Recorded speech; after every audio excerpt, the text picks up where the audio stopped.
Bienvenue chers téléspectateurs d'Afro Info DC 43. Un calme relatif s'observe dans l'est de la RDC où le rebelle du 1-23 et l'armée rwandaise occupent encore quelques villages, notamment dans les territoires de Rutshuru au Nord Kivu.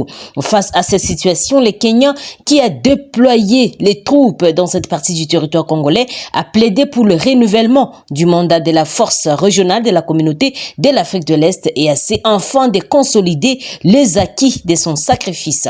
Le mandat des forces régionales de l'EAC va s'achever le 8 septembre conformément à la décision du chef de l'État de la sous-région prise lors du sommet tenu en mai 2023 à Bujumbura.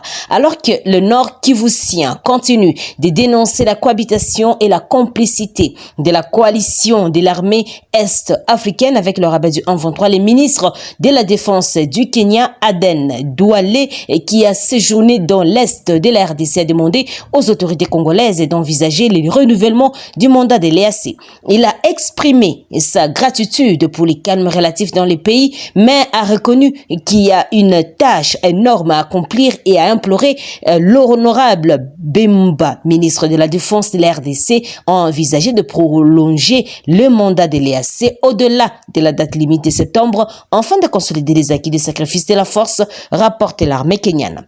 En tournée de travail en RDC, Aden Douale a tenu une réunion consultative avec son homologue congolais Jean-Pierre Bemba Gombo à Goma, au Nord Kivu. Les deux personnalités étaient également à Kisangani, à Chopo, pour une mission d'évaluation des opérations militaires dans la 3e zone de défense. Le Kenya a l'obligation d'assurer une RDC stable et pacifique.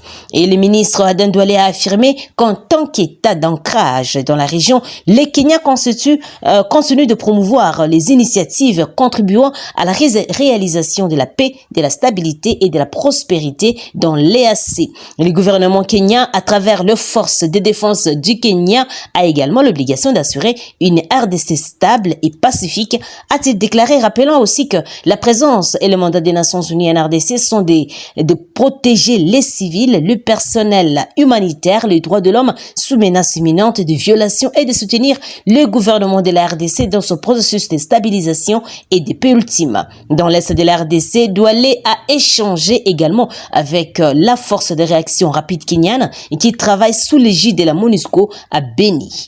Et puis, l'une des forces spéciales d'élite et les commandants m'a présenté des gains et des réalisations qu'ils ont obtenues jusqu'à présent dans le cadre du mandat de la mission des Nations Unies, a expliqué notre média Congo. La société civile du territoire de Rutshuru au Nord Kivu alerte sur le déplacement des bornes qui limitent la République démocratique du Congo à l'Ouganda. Les Ougandais ont commencé à déplacer les bornes dans les groupements Busanza dans la localité de Mungo en territoire de Rutshuru. Si Kinshasa n'ouvre pas les yeux, certains villages, voire même des localités vont partir et la patrie est en danger. Le plan avance bien et la réunion d'hier entre Museveni et Bertrand Bisimwa est un signal fort, alerte Mwema Kaindo, un notable de Rutshuru, note Daniel Michumbero. À l'invitation du président brésilien Luiz Inácio Lula da Silva, le président congolais Félix Antoine Tshisekedi est arrivé en milieu de la nuit de ce mardi 8 août dans la ville brésilienne de Belém do Pará, pour participer au sommet sur les bassins de l'Amazonie. Et ce sommet se tiendra du 8 au 9 août au courant et réunira les chefs d'État de 8 pays signataires de ce pacte de l'Amazonie, dont le Brésil, la Bolivie, la Colombie, l'Équateur, la Guyane, le Pérou, la Suriname, et aussi le Venezuela. Le chef d'État du pays leader du bassin du Congo, le président Félix Tshisekedi est invité à ce sommet du Belém afin de rejoindre les deux autres pays leaders, le plus grand bassin forestier de la planète, à savoir le Brésil avec l'Amazonie et l'Indonésie avec Bornéo Mekong. En novembre 2022, le Brésil, la RDC, l'Indonésie ont signé en marge de la COP27, la Convention cadre des Nations Unies sur le climat, une alliance trilatérale pour la coopération sur les forêts tropicales et l'action climatique. Au moment où la crise climatique est un problème mondial, les 3 pays, solutions qualifiées désormais de jeu 3 climatique, ont décidé de coaliser leurs forces en vue de parler d'une même voix et aussi développer un agenda commun pour la sauvegarde et la préservation de leurs ressources forestières. Ils recherchent aussi une juste compensation pour le service écosystémique qui rendent ces réservoirs des méga biodiversité en faveur de leur population, indique InfoDirect.net.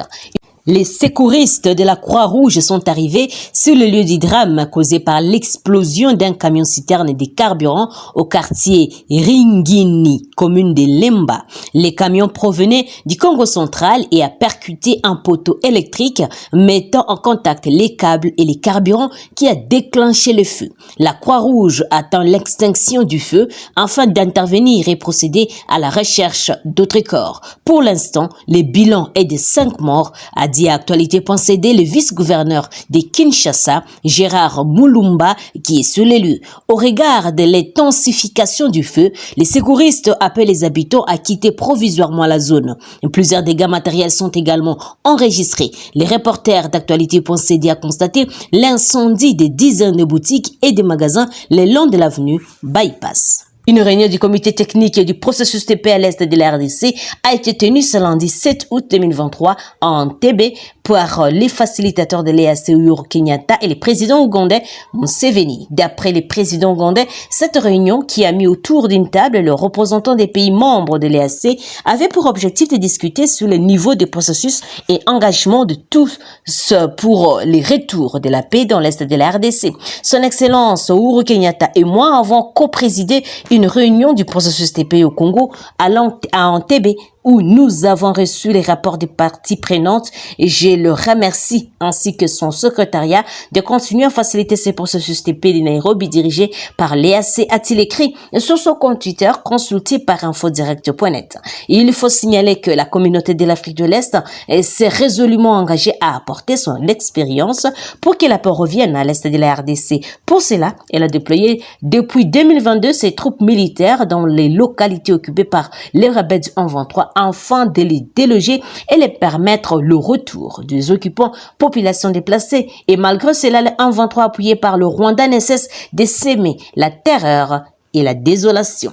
Une délégation de la République démocratique du Congo, conduite par le ministre national des Transports et voies des communications et désenclavement, Marc Ekita Likombo, a eu une séance de travail de 3 jours, soit du 5 au 7 août 2023 avec l'agence sud-africaine de facilitation des transports frontaliers et cross-border à Pretoria en République sud-africaine. Et c'est dans ce cadre, côté congolais, de la recherche de solutions pour décongestionner au plus vite, en tout cas, les trafics routiers à la frontière Kasumbalesa. Et au cours de cette séance de travail, l'agence cross-border a fait la démonstration vidéo de ses services en matière de contrôle transfrontalier, contrôle des marchandises à l'importation et l'exportation, ainsi que la délivrance des permis de conduire à ligne et mode de paiement électronique.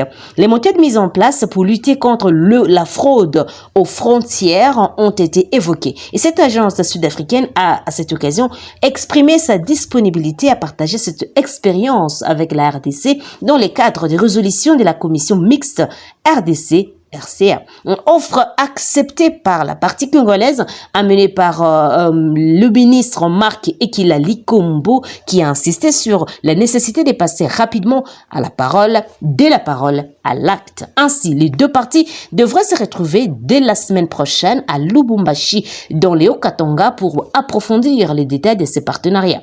Madame le consul général d'Afrique du Sud à Lubumbashi, Nocicelo Mbele, a représenté les ministres des Transports sud-africains empêchés dans cette séance de travail.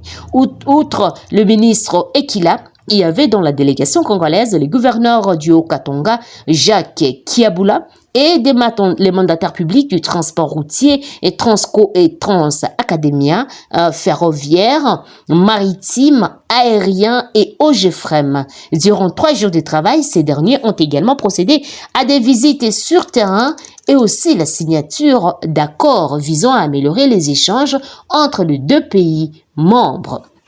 Bien sûr, membre de la SADC. Chers téléspectateurs d'Afro Info des 143, c'est par ici que nous bouclons notre émission et merci à vous de nous avoir suivis. N'oubliez pas de vous abonner, d'activer la petite cloche de notification pour recevoir nos informations à temps réel.